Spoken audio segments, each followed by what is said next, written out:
Marcos capítulo 2, vou ler do versículo 1 ao 12.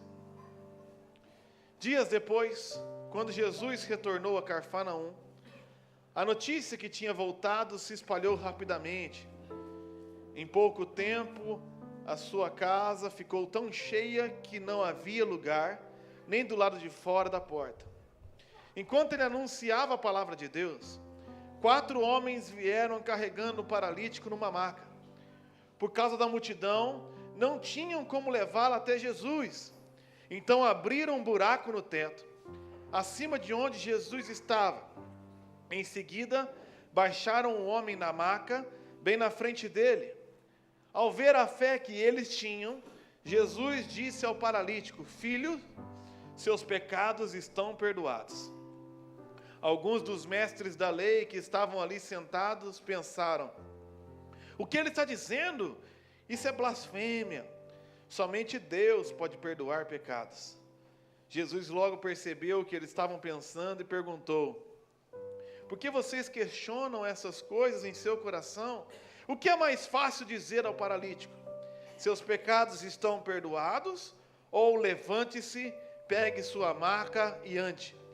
Mas eu lhes mostrarei que o Filho do Homem tem autoridade na terra para perdoar pecados. Então disse ao paralítico: levante-se, pegue sua maca e vá para casa. O homem se levantou de um salto, pegou sua maca e saiu andando diante de todos. E a multidão ficou admirada e louvava a Deus, exclamando: nunca vimos nada igual. Palavra de Deus, amém? Pessoal, nessa semana eu estava falando com a Renata hoje, ela me lembrou no dia 20. No dia 20 foi o dia do amigo. Essa semana se comemora o dia do amigo. E nós estamos lá na igreja fazendo a reforma todo dia, de segunda a sábado, só paramos hoje, né? Dia do Senhor. E eu estava pensando, falando com o Joel, sabe a coisa mais legal dessa reforma?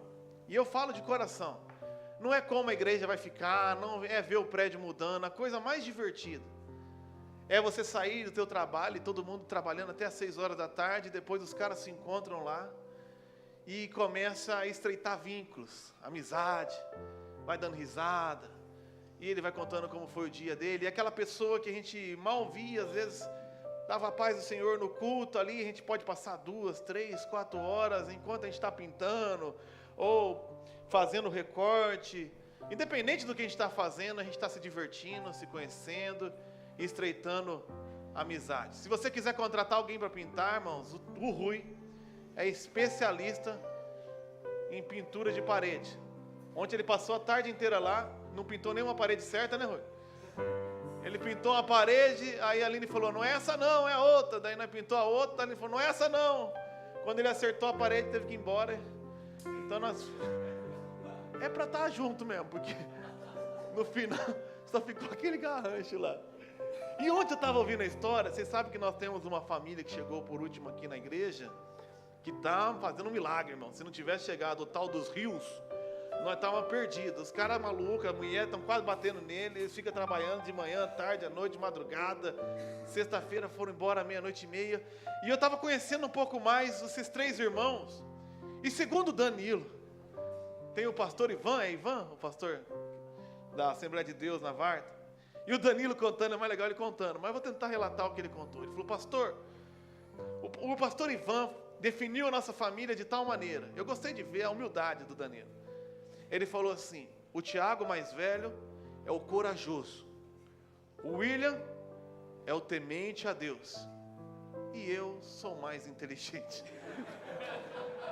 Meu Deus, você é humilde também. Mas que menino manso e humilde de coração. Moisés deve estar de boca aberta, eu sou mais inteligente. Aí nós estávamos tentando fazer a faixa, o William falou assim: vem cá, você não é mais inteligente? Resolve esse problema. E o pior é que ele resolve mesmo, o bicho é esperto. E eu fiquei pensando assim, imagina você, Danilo, o mais inteligente da família, junto com seu pai também, que é um guerreiro, descobre que um tio distante lá de São Paulo, que vocês nem lembravam, nem sabiam que existia, morreu, E nos últimos minutos ele encontrou o Danilo, porque o Danilo é o mais esperto de todos, e falou para ele que toda a herança que aquele senhor milionário tinha era agora para tão preciosa família Rios. E o Danilo descobre que, sem merecer, sem ter feito nada, do dia para a noite, ele é extremamente milionário. Ele como seus familiares. Então ele pega e descobre que o seu funcionário, na correria, acabou perdendo R$500 na carteira. E ele, com essa nova informação, vira para o pai e fala assim: não se preocupe, pai, eu tenho R$500 aqui. E dá os R$500 para o pai. Descobre que o William quebrou a moto e ele vai lá e conserta a moto para o William, dá uma ofertinha para o Tiago sair com a esposa para compensar as horas perdidas. Eu perguntaria para você: o Danilo é um cara generoso ou é um otário? A princípio ele parece que está sendo generoso, ele vê o problema na família e resolve o problema. Só que, se você prestar atenção, a herança era para todos os irmãos. E o Danilo não precisa só resolver o problema que surge aqui ou ali, ele pode ir na causa do problema. E a causa do problema é a falta de grana. E esse problema resolveu. O Danilo vai ser um verdadeiro amigo se ele pegar os seus irmãos, o seu pai e comunicar a boa notícia. Que pelo menos financeiramente o problema acabou. Todos estamos ricos e milionários pela graça. Um Senhor conquistou milhões e deixou para nós. Jesus, quando resolve os nossos problemas, ele não vai remediando, ele vai na causa do problema. E nessa noite, nós vamos aprender a respeito de amigos verdadeiros, que ao saber da dificuldade, das lutas de um desses amigos, levam-os até Jesus, dão todo o seu esforço, toda a sua determinação e dedicação para fazer esse amigo paralítico e leproso encontrar em definitivo a solução para os seus problemas. Warren Wiersbe, um pastor americano, falou que, sob a perspectiva de Jesus, nessa passagem, Jesus olha para cima e vê 4 homens que se esforçam para trazer um paralítico aos seus pés. Depois Jesus olha para baixo e vê um homem doente de corpo, de alma, aleijado, desanimado, esmagado pela dor, pela culpa. E depois Jesus olha ao redor e olha nos corações e percebe ali críticos que tinham vindo apenas para vigiá-lo, contradizê-lo, e vê que os corações desses críticos só estavam com acusações de blasfêmia a seu respeito. E eu queria meditar com vocês brevemente a respeito desses 3 tipos de pessoas que vão até Jesus. Aqueles que levam alguém até Jesus, aqueles que impedem os outros de ir até Jesus e aqueles que são levados até Jesus. Quem é você nessa noite? Quem é você nessa igreja? Quem é você nessa cidade? Você é aquele que leva os outros até Cristo? Você é aquele que está sendo trazido até Cristo nessa noite? Você é aquele que fica tentando impedir? E eu quero que o Espírito Santo fale ao teu coração sobre o privilégio que é levar alguém até Jesus e ser levado até Ele. Aquele homem aleijado não podia ir por conta própria até Jesus, mas aquele cara tinha amigos. Alguém já disse que a pessoa mais rica é aquela que tem vários amigos. Ele não tinha condição de se levantar, ele é um paralítico, ele não tinha força, mas quem tem amigos tem tudo, né? E nós podemos perceber nesses amigos, pelo menos 4 atitudes que eu gostaria que você meditasse a respeito delas.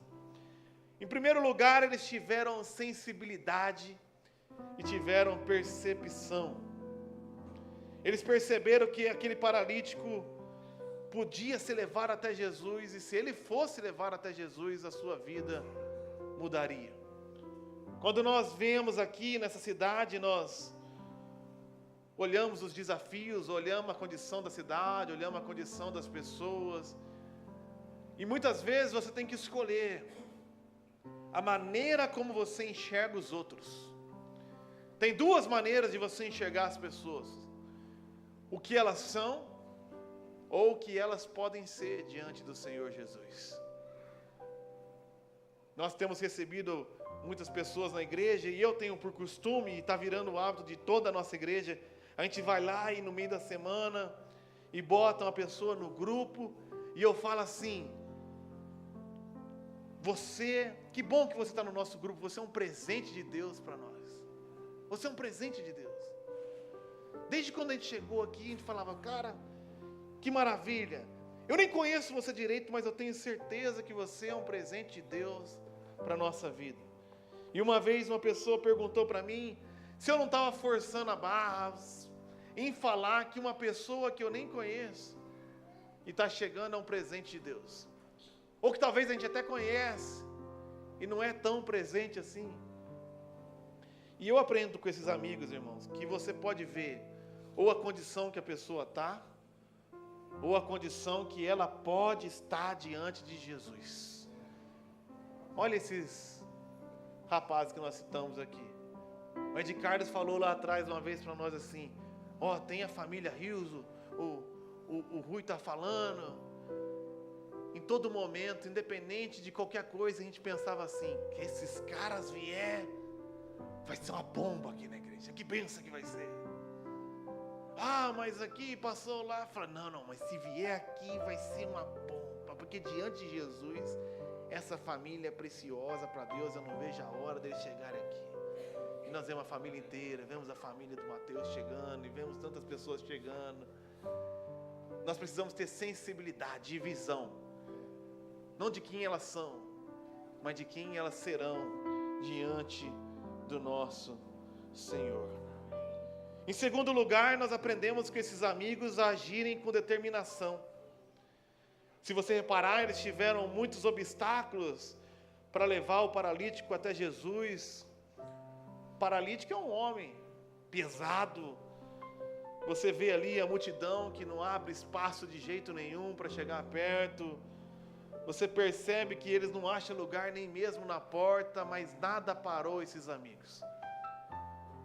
Eles olham o obstáculo da multidão, eles olham o obstáculo do peso, eles olham o obstáculo da porta, e é como se estivessem dizendo dentro do coração deles: eu não vou parar, enquanto eu não ver o meu amigo diante de Jesus. Pois eu tenho a certeza absoluta que não tem nada melhor. Você vê que eles subiram com o paralítico pelo telhado, foram ousados, inéditos. Às vezes a gente precisa ser criativo, fazer algo inesperado. A gente começou a igreja aqui, e eu lembro até hoje quando o Milton começou a pintar a parede de preto. Hoje nós temos um time, né, Milton? Mas agora, aquela época foi eu e o Milton. Ele foi na minha casa, tomou coragem e falou assim: pastor, vamos pintar aquela parede de preto. Você tá certo disso, Milton? Vamos pintar. E ele comprou a tinta e ele começou a passar. Na hora que ele passou em cima da porta, ele falou: ai meu Deus, pastor, tá ficando preto. Essa é a ideia, meus. A ideia é essa. Mas qualquer coisa nós despinta, né? Nós não vai despintar não, meu. Vamos até o fim. Ai meu Deus. Aí veio o irmão e nós ficamos aqui, né? Quase. E o pessoal falou: que lindo, que diferente. Para que isso? Sei lá, irmão. Às vezes a gente inova. Quem que podia pensar? Quer saber de uma coisa? Não cabe aqui, não vai lá. Vamos subir no telhado, abrir um buraco na cabeça dos caras e descer esse cara, porque uma coisa importa mais do que qualquer outra: é levar o meu amigo até Jesus Cristo. Esse é o objetivo. O método pode mudar, o modo pode inovar, a forma altera, mas a essência não pode perder. A determinação, a criatividade, a ousadia de destelhar, a perseverança e determinação de ficar segurando ele no braço, A gente tem que estar disposto a carregar o peso dos outros de vez em quando. O peso de aguentar a comunhão, às vezes, o peso de manter a intercessão e não desistir. Porque esse rapaz está paralítico e essa mãe está sofrendo, o meu filho está assim, porque ainda não está diante de Jesus, mas eu vou continuar, eu vou perseverar aqui, porque basta uma palavra de Cristo. E ele vai ser curado. Eles foram criativos, irmão. E eles tiveram uma fé verdadeira.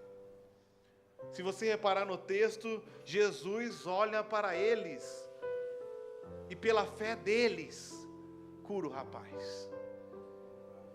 Uma fé de quem tinha a absoluta certeza no seu coração, que se eles levassem esse rapaz a um relacionamento crescente com Cristo,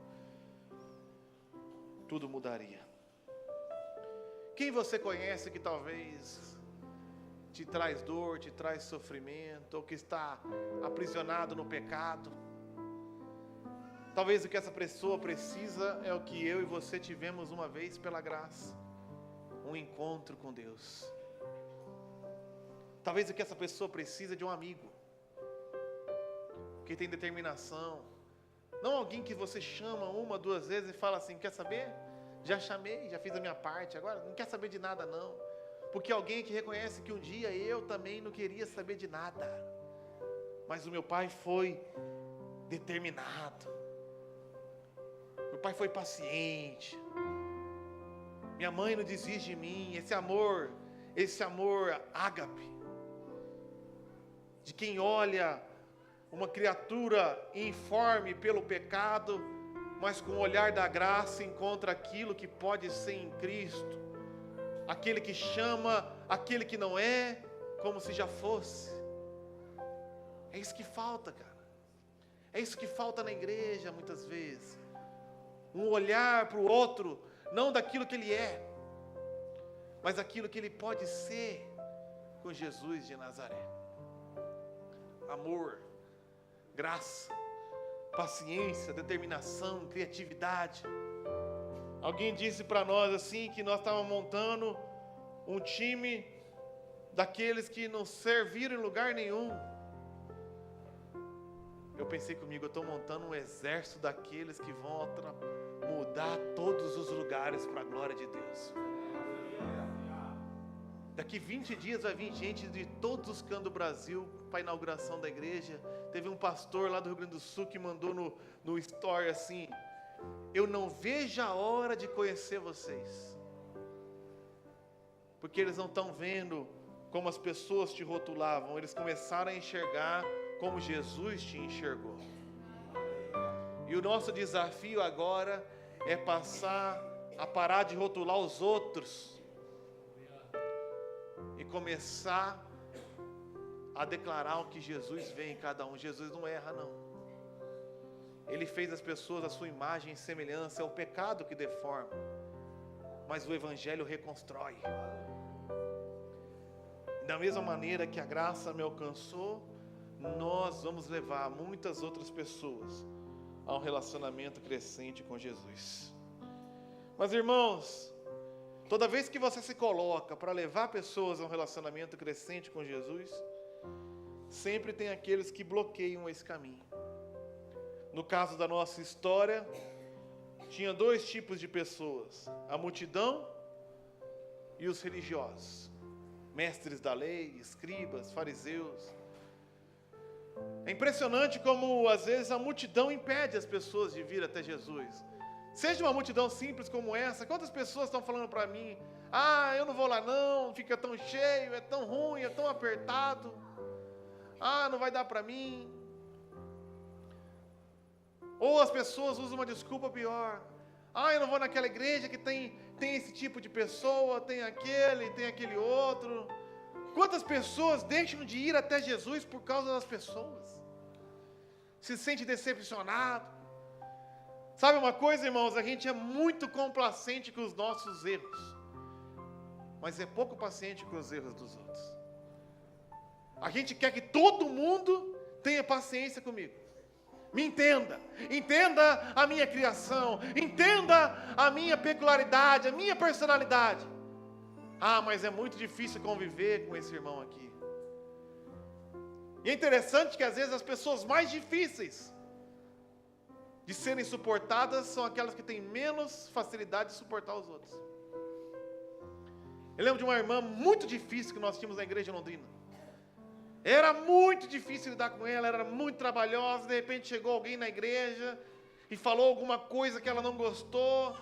E eu usei a analogia da arca. Eu falei, a igreja é como a arca, irmão. Tem tudo que é tipo de animal. Imagina aquele negócio fechado. Aqueles animais ali dentro, o cheiro daquele lugar. É barulho diferente. Você gosta de miar, mas do teu lado tem um vizinho que não para de latir. E tem um leão rugindo. E tem um elefante fazendo um negócio daquele tamanho, do tamanho de um... E você é um passarinho, só faz aquele coisinho, uma boletinha assim. Fala, mas o meu é uma bolotinha, olha o tamanho da caca desse elefante. Mas é o único lugar que tinha para sobreviver. Porque é nessas diferenças que Deus vai nos ajustando. O objetivo, irmão, não é se a parede vai ficar preta ou cinza, branco ou amarelo. O objetivo é que enquanto nós vamos decidindo isso e pintando, e eu quero fazer o ferro aqui, isso aqui é ali, nós vamos se estreitando e vamos sendo transformados de glória em glória em imagem de Jesus, porque nem eu sou, nem você. Então, da mesma maneira que eu espero que você tenha paciência comigo, eu espero ter paciência com você também. Mas o pior tipo nem é a multidão. O pior tipo e aqueles que mais impedem são os religiosos, irmãos. No capítulo 1, Jesus é acolhido pela multidão, mas a partir do capítulo 2, em pelo menos 5 eventos, Jesus começa a ter atrito com aqueles que deviam aguardá-lo. E nós vemos pelo menos 3 características dele, e que eu gostaria de incentivar você a nessa igreja nunca ter. Primeira coisa, os religiosos não eram ouvintes sinceros. Eles não estavam ali para ouvir o que Jesus tinha para ensinar. Eles estavam ali para investigar, inquirir. William Barclay falou: é estranho como os mais informados são os mais céticos, duros e mais hostis a Cristo. Hernandes Dias Lopes falou que eles são fiscais da religião, farejadores de heresia. A motivação nunca é aprender, mas apanhar Jesus em contradição. Eles iam até Jesus, via o que Jesus fazia, ouvia o que Jesus falava, mas eles não estavam ali para ouvir. Estava ali para criticar, estava ali para farejar um erro sequer. A pessoa vem num culto e não vem tentar ouvir o Espírito Santo, ela vem tentar verificar se está tudo perfeito. Eu vi a história do pastor Jeremias Pereira, e ele é um pastor presbiteriano famoso em Belo Horizonte. Pegou a sua liderança e sentiu de Deus de ir num congresso de uma igrejinha pentecostal que tinha perto da igreja dele, na mesma avenida. Então ele pegou esses amigos e foi para o culto. E chegou lá, o rapaz pegou o microfone e ele começava a orar naquela simplicidade. E ele falava: Senhor meu Deus, meu Pai, estamos aqui, Senhor meu Deus, meu Pai, para te dizer, Senhor meu Deus, meu Pai, que nós te servimos, Senhor meu Deus, meu Pai, e te amamos, Senhor meu Deus, meu Pai. Então Jeremias Pereira começou a ficar: ai meu Deus, esse cara só fala isso, ele não percebe esse vício de linguagem, não sabe o que falar, fica repetindo, Senhor meu Deus, meu Pai. Então veio um outro obreiro e começou a falar do dízimo. E ele pegou e falou: se você não dá o dízimo, você é um ladrão. E Jeremias Pereira, com a sua teologia mais pura, ficou incomodado com aquela acusação: você é um ladrão! E eu estou falando com você que você é um ladrão, e é um ladrão. E ele foi indignado. Então veio um outro pastor, e com aquela técnica antiga que ninguém gosta mais, ele pregava uma coisa e fala assim: vira para o irmão que está do seu lado. Quem gosta disso? Vira para o irmão que está do seu lado e fala: Jesus te ama. E fala mais uma frase, agora vira para o irmão que está do seu lado e fala de novo: Jesus te ama. Eu detesto isso, porque eu nunca sei para qual irmão olhar. Eu vou olhar para esse ou vou olhar para aquele? Aquele constrangimento. Você ouviu, né? Eu ia numa igreja que o pastor fazia isso a cada 2 minutos. Aí o que eu fazia? Eu ficava do lado da Renata, que não faz a mesma coisa, e ficava sempre vazio aqui. Eu sempre garantia que não ia ficar ninguém aqui. Vira para o irmão do seu lado e olhar para ela e falar assim: muito chato, eu achava chato, e o Jeremias Pereira chato. Aí acabou o culto.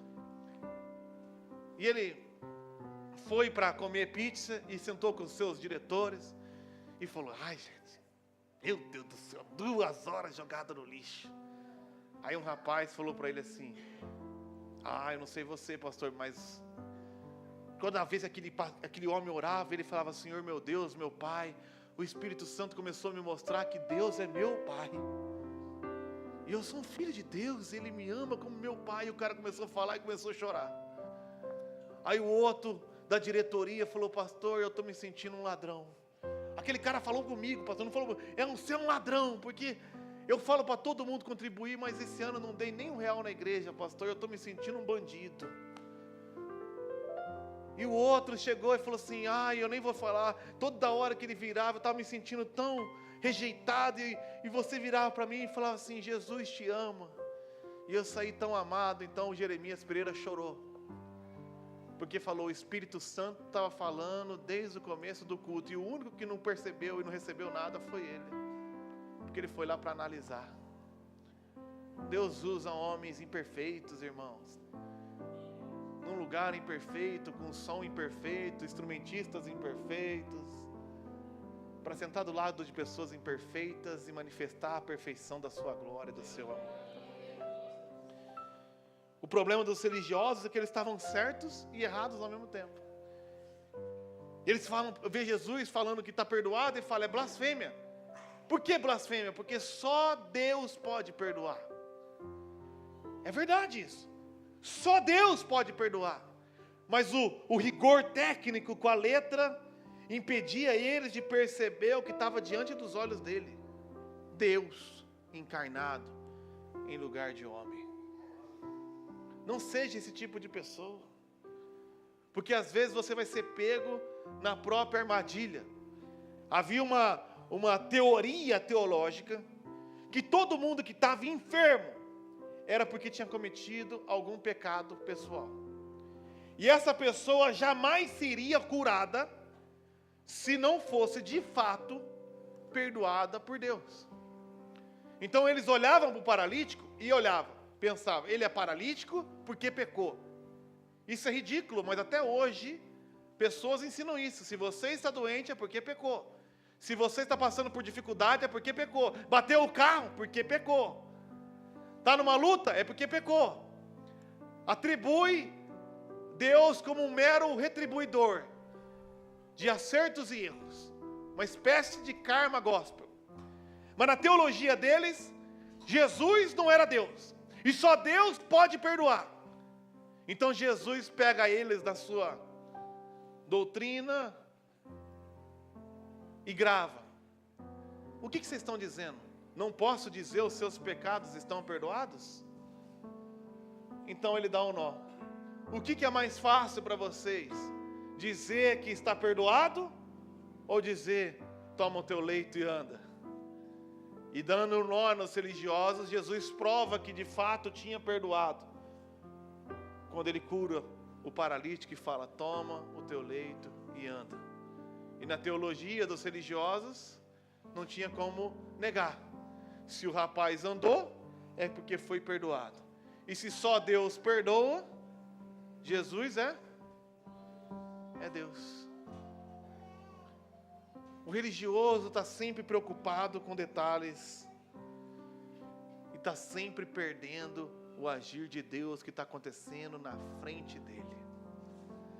Tem pessoa que vem no mesmo culto, ouve a mesma mensagem, percebe a mesma música, mas ficou incomodado com aquele baixista desengonçado ali, ficou incomodado com o barulho da caixa, com aquela luz que está mais amarela que aquela outra que é branca.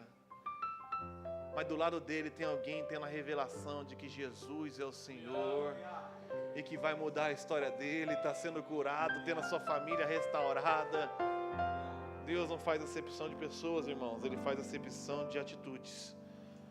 Não seja um religioso, desfrute da presença de Deus. E também tem aqueles que são levados até Jesus. Ainda citando Hernandes Dias Lopes, ele falou: sempre que levamos alguém até Jesus, algo extraordinário acontece. Eu acho que é por isso que aqueles amigos foram tão determinados. É como se eles soubessem de coração, no fundo da alma, que se levasse aquele rapaz até Jesus, algo extraordinário ia acontecer. E a gente vê 3 coisas acontecendo. Ele foi cativo e voltou livre. Você chega, vê um rapaz chegando aprisionado no seu leito, sem poder sair, sem poder trabalhar, e de repente ele sai livre com o leito nas costas, podendo andar por aí. Quem é você? Talvez cativo no seu pecado, na sua dor, na sua enfermidade. Nessa noite você pode sair livre, em nome de Jesus. Segundo, ele foi carregado e voltou carregando. Ele chegou sendo um peso e depois saiu de lá carregando o próprio leito. Talvez a gente, por causa dos nossos erros, sim, por causa dos nossos pecados, às vezes por causa das nossas dificuldades, somos um peso. Sem perceber, somos um peso para os outros. Um peso para o meu marido, um peso para minha esposa, um peso para o meu pai. Mas basta um encontro com Jesus e você pode parar de ser um peso e passar a ser um carregador. Basta um encontro com Cristo. E por último, ele foi buscar uma bênção e recebeu 2. Esse rapaz foi buscar a cura, mas Deus sempre surpreende as expectativas. Ele foi buscar a cura e saiu de lá curado e perdoado. Lembra daquele homem que estava na porta do templo, encontra os discípulos e pede uma esmola? A expectativa dele quando vê Pedro e João é receber uma esmola. E ele não recebe uma esmola, ele sai de ali com condições de trabalhar. Eu não tenho prata nem ouro, mas o que eu tenho eu te dou. Levanta, toma o teu leito e anda. Nós trabalhamos aqui na igreja e nós ensinamos que todo mundo que chega na igreja, presta atenção, todo mundo que chega na igreja, chega no momento de transição. Não tem ninguém que chega na igreja bem. É que nem esperar, é que nem o Henrique reclamar que chegou alguém doente para ser atendido no consultório. Não, pelo contrário, acho que ele reclama, e eu já vi achar ruim quando vai alguém saudável. Amanhã é o dia dos saudáveis, ir lá no postinho, né? Pegar o quê? Atestado. O ódio do médico é quando um saudável vem... O que você tem? H1N7. Eu já vi no Google, dá 10 dias de atestado aí. Não, quanto mais doente, melhor, mais serviço. As pessoas vêm na igreja em transição. Estava casado, bem, mas agora se separando. Não quis saber de Deus, agora engravidou. Está preocupado em criar o filho, vamos para a igreja. Está no momento de luta, as pessoas chegam quebradas. Chegam despedaçadas. Mas a gente tem que entender que essas pessoas vêm aqui para receber um milagre no casamento, uma bênção financeira, um emprego, uma cura física, e vai sair daqui sendo transformado de glória em glória em imagem de Jesus. Você chegou aqui quebrado, irmão, e foi recebido com amor. Agora o nosso papel é receber os quebrados que vão chegar. E mais do que a bênção e o milagre, vão receber a transformação à imagem de Jesus. E vão nos ajudar a acolher e levar mais e mais pessoas até Jesus. Sabe por quê? Quando uma pessoa encontra Jesus, 5 coisas acontecem na sua vida. E eu vou encerrar aqui. Quero ser bem curto hoje. Primeiro, acontece uma cura emocional. Mateus capítulo 9, versículo 2, citando essa mesma passagem, antes de Jesus curar o paralítico, ele fala: tem de bom ânimo. Imagina o que ele carregava emocionalmente junto com essa paralisia, depressão, complexo de inferioridade, sonhos frustrados, talvez não podia trabalhar, talvez não podia casar, não podia ter um filho, era um paralítico. E quando você vem para Jesus, como foi o caso do leproso, que não era abraçado há anos, e antes de Jesus curar, ele toca, como quem diz: eu me importo com você, você é importante. Antes de Jesus curar, ele fala: se anima, tem de bom ânimo. Talvez você agora se sinta um lixo, mas você é precioso para mim. Eu me importo com você. Houve também uma cura psicológica, porque por trás dessa doença havia aquela crença que eu falei dos fariseus: você está assim porque aconteceu alguma coisa com você. Nada mais perturbador é acontecer uma fatalidade na sua vida, e além da dor da fatalidade, é ficar caçando no HD a origem dessa maldição. Nada pior do que isso. Você está passando por uma situação financeira difícil, e eu lembro até hoje do momento que eu estava passando por uma crise econômica terrível na minha casa, injustiça, traição, roubalheira. Fui procurar ajuda, e a pessoa virou para mim e falou: você está passando por isso porque tem um pecado oculto que não foi perdoado. E vai um idiota tentar achar o pecado, e escreve no papel, e tinha uma lista para me riscar, e chega uma hora que você risca qualquer coisa.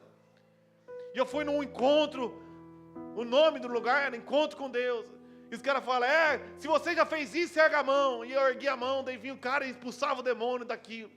Se você fez aquilo, erga a mão. Chegou um ponto que já estava um bursite, que eu não baixava a mão, fiz tudo. Até o que eu não fiz, eu ergui a mão. Vai que eu fiz e não lembro. Pelo amor de Deus, arranca o demônio, arranca essa perseguição, essa maldição. Não. Quem que fez? Quem que jogou o trabalho? Tem sal aqui na frente da minha casa, tem meu nome escrito na boca do sapo. Da onde vem? Que desgraça. E Jesus chega para ele e fala: não importa, está perdoado o teu pecado. Não precisa mais sair correndo. E se eu te perdoei, o maligno não te toca mais. Se você está em Cristo, ninguém pode mais te tocar. Não se preocupa mais, não corra atrás de se libertar da maldição, pois Cristo se fez maldição em nosso lugar. E para isso Cristo se manifestou, para desfazer as obras do inimigo, todas. Então eu não preciso ficar correndo atrás de cada rebote de Satanás. Eu estou em Cristo e já foi feito de uma vez por todas na cruz. Ele falou: está consumado. Houve também uma cura espiritual. Quando ele perdoa esse paralítico, ele pode restaurar esse homem ao templo de adoração e à comunhão com Deus. Um paralítico não podia entrar no templo, não podia ouvir a palavra. Eles esperavam que o cara se curasse, ou seja, sem ouvir a palavra, fosse perdoado por Deus para ser curado e ouvir a palavra. É como pedir para o cara curar para ir no médico.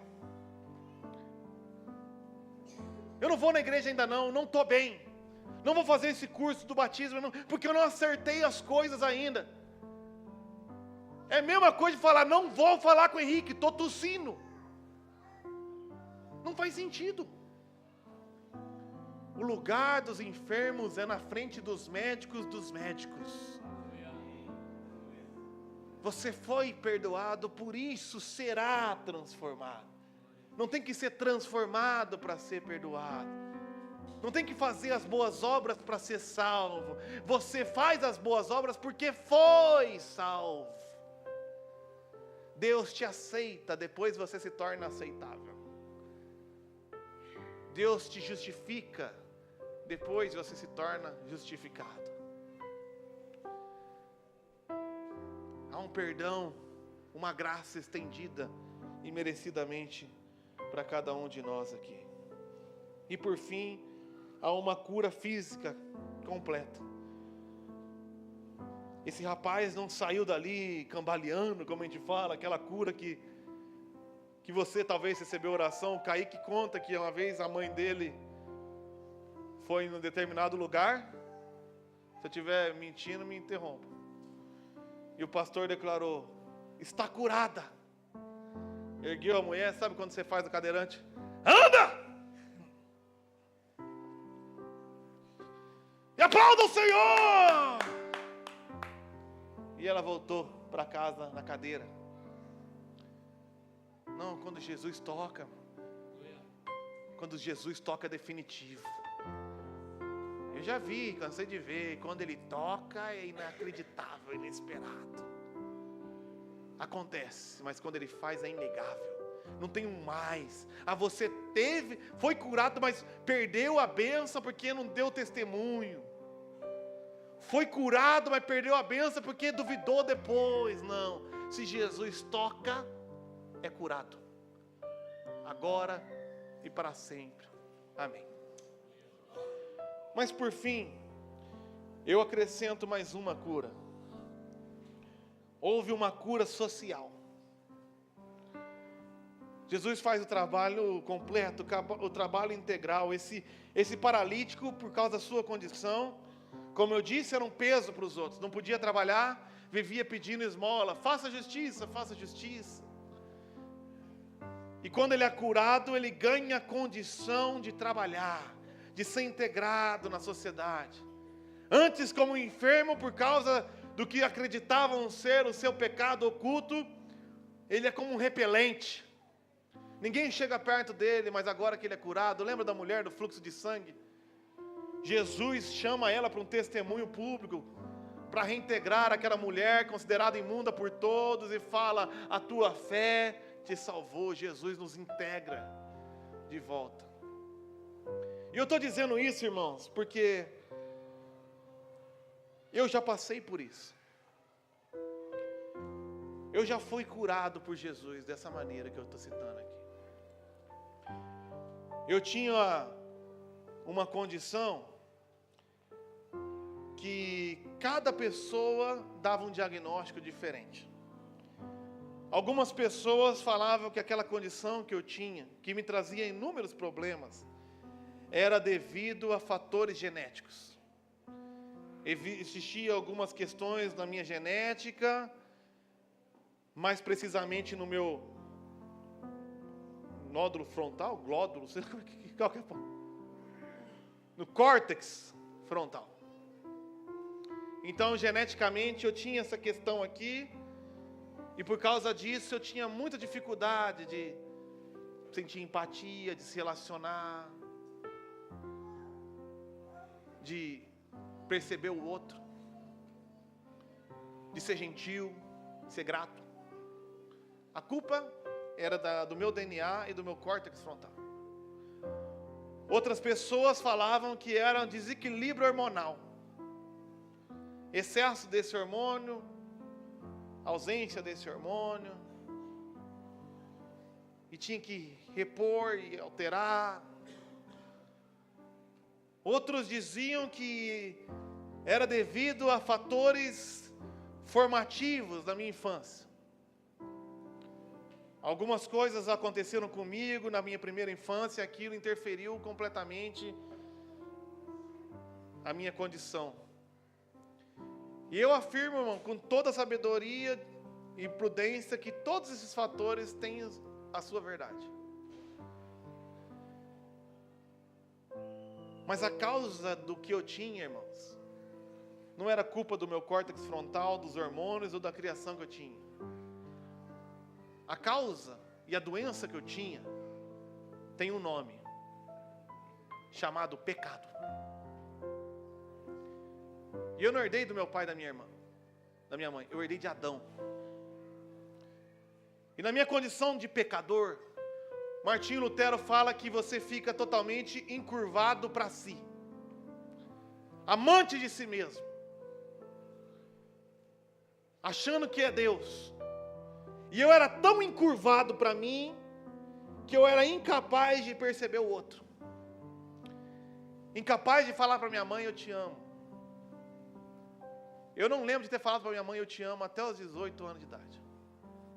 Incapaz de abraçar e ser abraçado. Incapaz de agradecer. Incapaz de reconhecer valor no outro. Incapaz de ser gentil. E um dia, eu tive um encontro com Deus.